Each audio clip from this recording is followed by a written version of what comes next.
What is up, everybody? This is Stevie Breach coming to you here today. We are counting down the days until Wrestlemania, and Monday, I believe it's going to be the first.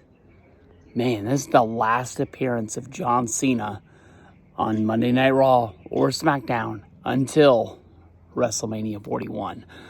We can all hope for some kind of a miracle that maybe they just didn't announce a Cena appearance on a Raw so he could do some sort of run-in against Cody. Maybe if they did it on a SmackDown, it would be a little bit more of an element of surprise. We can all hope that we're going to have The Rock fill in the gaps. Of course, The Rock was supposed to be in Houston today for the kickoff of the UFL football season to sort of make an appearance, hug some babies and, do media and be there to kind of get the crowd all riled up. But his plane wasn't able to leave Hawaii, and he got locked in there. So I'm really not quite sure. So I think that, honestly, this Monday Night Raw, coming to you live from London, once again, it is going to be an early time. I just found out that if you have Netflix and you have like a VPN, you could have watched Netflix SmackDown live on there. That they were actually doing it just like how Netflix does Raw. But if you live here in the States, you have to have a VPN. You just set your settings to be outside of the United States, and you can watch it live.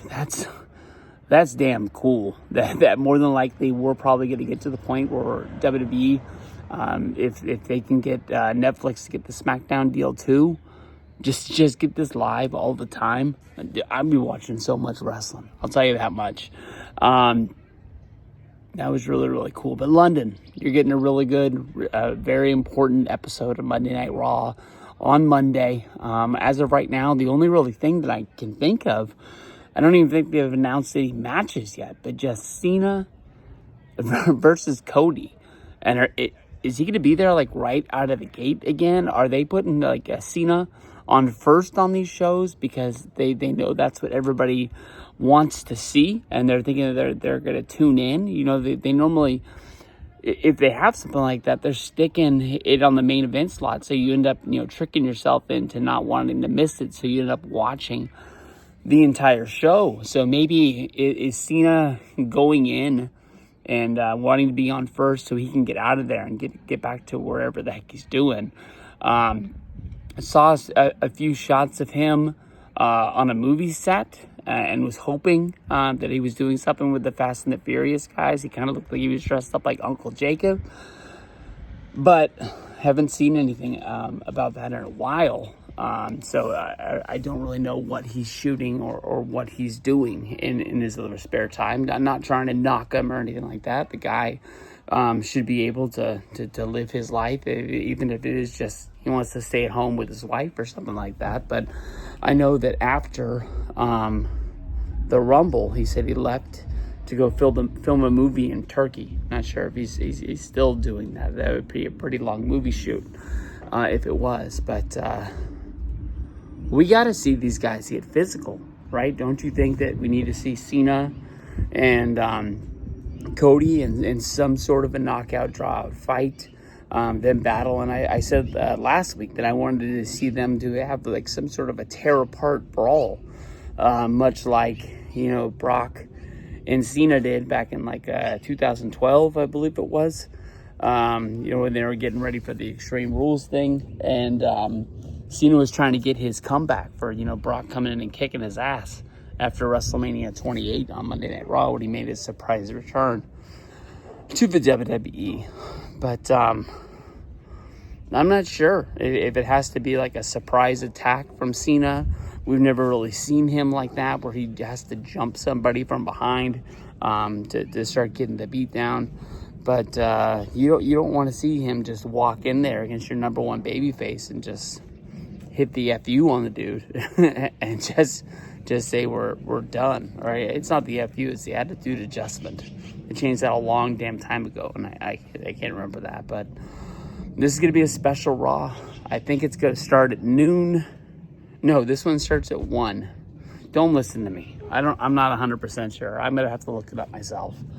But if you're like me, if you're like anybody else in the world, you got Netflix, pull that up on your phone, watch that crap live, tell your boss, Stevie Breach said it was cool, I'll write you a note, and we'll get down to it. But I'm freaking excited. I'll tell you the truth. I think I need to put underwear into my luggage. I need to double check my WrestleCon stuff, the cards that I'm bringing to the show, and I need to make sure that I got like all the plugs and cords that I need for my stuff. Other than that, I'm packed. Thank you, WWE Shop. I don't even think I'm bringing any old shirts. I think I just need to put a few pairs of shorts into my bag, and I'm good to go, man. Wrestlemania, this time of year, it's been a long time since I've been looking at one, being excited about, going to the show. I'm there right now. I'm pumped. I'm ready to go. Wrestlemania, this is going to be good. Honestly, we kind of knew that Priest and McIntyre was going to be a match. That one got, sort of the nod on SmackDown. Other than that, I'm not really quite sure what they're doing. They're building something with the tag team division. Everybody wants to be number one contender. Everybody's beat somebody. Motor City Machine Guns. Those guys, just awesome story. All the time that they worked, like TNA, they did a little bit of Ring of Honor stuff. Now just to walk right into WWE, like I'll say wink, wink, tail into their careers. But that's pretty damn cool, man. Pretty damn cool. So, all right, let's get down to it. Expecting to see them tying up a lot of loose ends, find out what the Intercontinental Championship is going to be, find out what they're going to do with your mid-card women's championships for matches, and see really what this undercard is going to be for WrestleMania 41. Feels like a special time to be a wrestling fan.